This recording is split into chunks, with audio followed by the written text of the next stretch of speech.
Covid महामारी के बाद दुनिया अभी पूरी तरह सामान्य भी नहीं हो पाई थी कि अब एक और खतरनाक वायरस ने स्वास्थ्य एजेंसियों की चिंता बढ़ा दी है।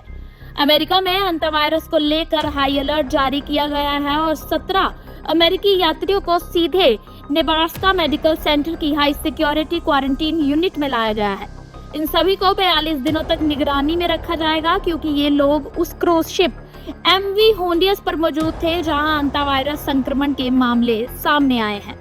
अमेरिकी स्वास्थ्य विभाग के मुताबिक इन यात्रियों को स्पेन के कैनरी आइलैंड से अमेरिकी सरकार ने विशेष विमान द्वारा वापस लाया है। जहाज पर पहले एक यात्री में एंटावायरस की पुष्टि हुई जबकि दूसरे में शुरुआती लक्षण दिखाई दिए।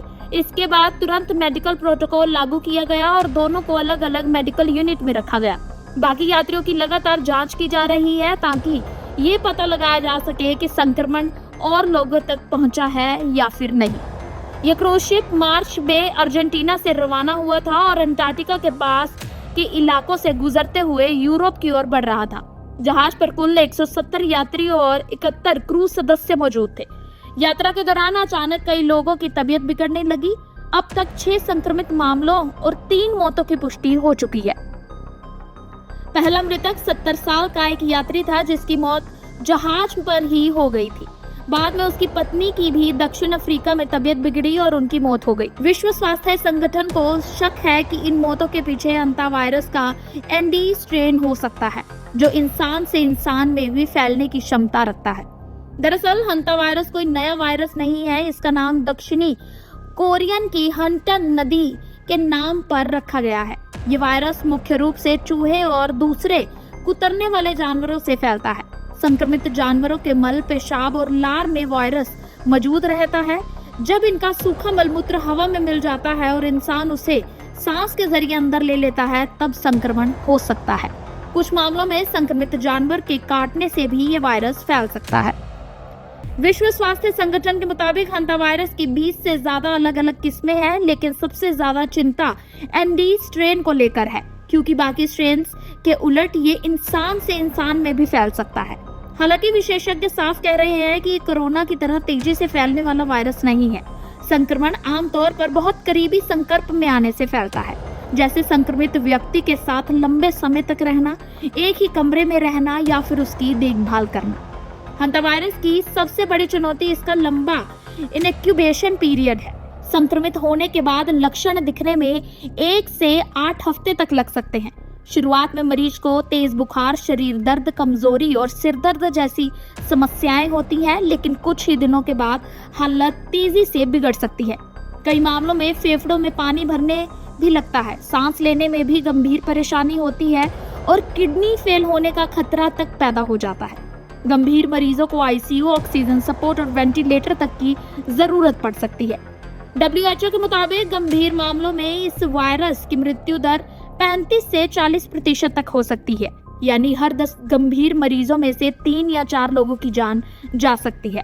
साल 2018 में अर्जेंटीना में एंड्री स्ट्रेन का बड़ा प्रकोप देखने को मिला था, जब एक बर्थडे पार्टी में यह संक्रमण 34 लोगों तक फैल गया था और 11 लोगों की इससे मौत हो गई थी। फिलहाल एंटावायरस का कोई विशेष इलाज या वैक्सीन मौजूद नहीं है। डॉक्टर मरीज के लक्षणों के आधार पर इलाज करते हैं। सांस लेने में परेशानी होने पर ऑक्सीजन और वेंटिलेटर दिया जाता है, जबकि किडनी प्रभावित होने पर डायलिसिस की जरूरत पड़ सकती है। विशेषज्ञों का कहना है कि जल्दी पहचान और समय पर इलाज से मरीज की जान बचने की संभावना बढ़ जाती है। जिस नेब्रास्का मेडिकल सेंटर में इन यात्रियों को रखा गया है वे अमेरिका की सबसे एडवांस क्वारंटीन सुविधाओं में से एक माना जाता है। यहाँ नेगेटिव एयर प्रेशर सिस्टम वाले कमरे मौजूद हैं ताकि वायरस हवा में बाहर न फैल सके। यात्रियों की रोजाना जांच हो रही है और जरूरत पड़ने पर उन्हें बायो कंटेनमेंट यूनिट में शिफ्ट किया जाएगा। भारत भी इस वायरस से पूरी तरह अछूता नहीं है। 2007 में आंध्र प्रदेश में इसका मामला पहली बार सामने आया था, जिसके बाद 2008 में चूहे और सांप पकड़ने वाले कई लोगों में ये संक्रमण पाया गया था। 2016 में मुंबई में एक महिला की मौत भी हंता वायरस से जुड़ी ही बताई गई थी। इसी बीच एक और क्रूज शिप कैरेबियन प्रिंसेस पर नोरो वायरस फैलने की खबर ने भी चिंता बढ़ा दी है। जहाज पर 100 से ज्यादा लोग उल्टी, दस्त और पेट संक्रमण से प्रभावित बताए जा रहे हैं। अब CDC और WHO दोनों जहाजों की निगरानी कर रहे हैं। हालांकि विशेषज्ञ फिलहाल कह रहे हैं कि आम लोगों को घबराने की जरूरत नहीं है, क्योंकि ये वायरस कोविड-19 की तरह तेजी से फैलने वाला संक्रमण नहीं है। लेकिन दुनिया कोविड महामारी से ये जरूर सीख ले चुकी है कि किसी भी नए वायरस को शुरुआत में हल्के में लेना आगे जाकर खतरनाक साबित हो सकता है। मां प्यो बनन ਨੂੰ ਤਰਸਦੇ ਜਿਹੜੇ ਹੁਣ ਕਿਲਕਾਰੀਆਂ ਗੂੰਜਣਗੀਆਂ ਉਹਨਾਂ ਦੇ ਵਿਹੜੇ। क्योंकि IVF ਹੁਣ है safe, affordable and reliable। ਜੀ ਹਾਂ, ਤੁਹਾਡੀ ਆਸ ਤੇ ਸਾਡਾ ਵਿਸ਼ਵਾਸ ਜ਼ਰੂਰ ਪੂਰਾ ਹੋਵੇਗਾ। 20 ਸਾਲਾਂ ਦੇ ਤਜਰਬੇ ਅਤੇ 10,000 ਤੋਂ ਵੱਧ ਜੋੜਿਆਂ ਦੇ ਸੁਪਨੇ ਸਾਕਾਰ ਕਰਨ ਵਾਲੇ ਜਲੰਧਰ ਦੇ best IVF specialist doctor Sarabjit Singh. Bus ticket to India कराओ, मापे बनन ਦੀਆਂ ਖੁਸ਼ੀਆਂ ਲੈ ਆਓ। ਹੁਣੇ ਕੰਸਲਟ ਕਰੋ ਡਾਕਟਰ ਸਰਬਜੀਤ ਸਿੰਘ ਦੇ ਨਾਲ। ਦਿੱਤੇ ਗਏ ਨੰਬਰ ਤੇ ਕਾਲ ਕਰੋ ਜਾਂ ਵੈਬਸਾਈਟ ਵਿਜ਼ਿਟ ਕਰੋ।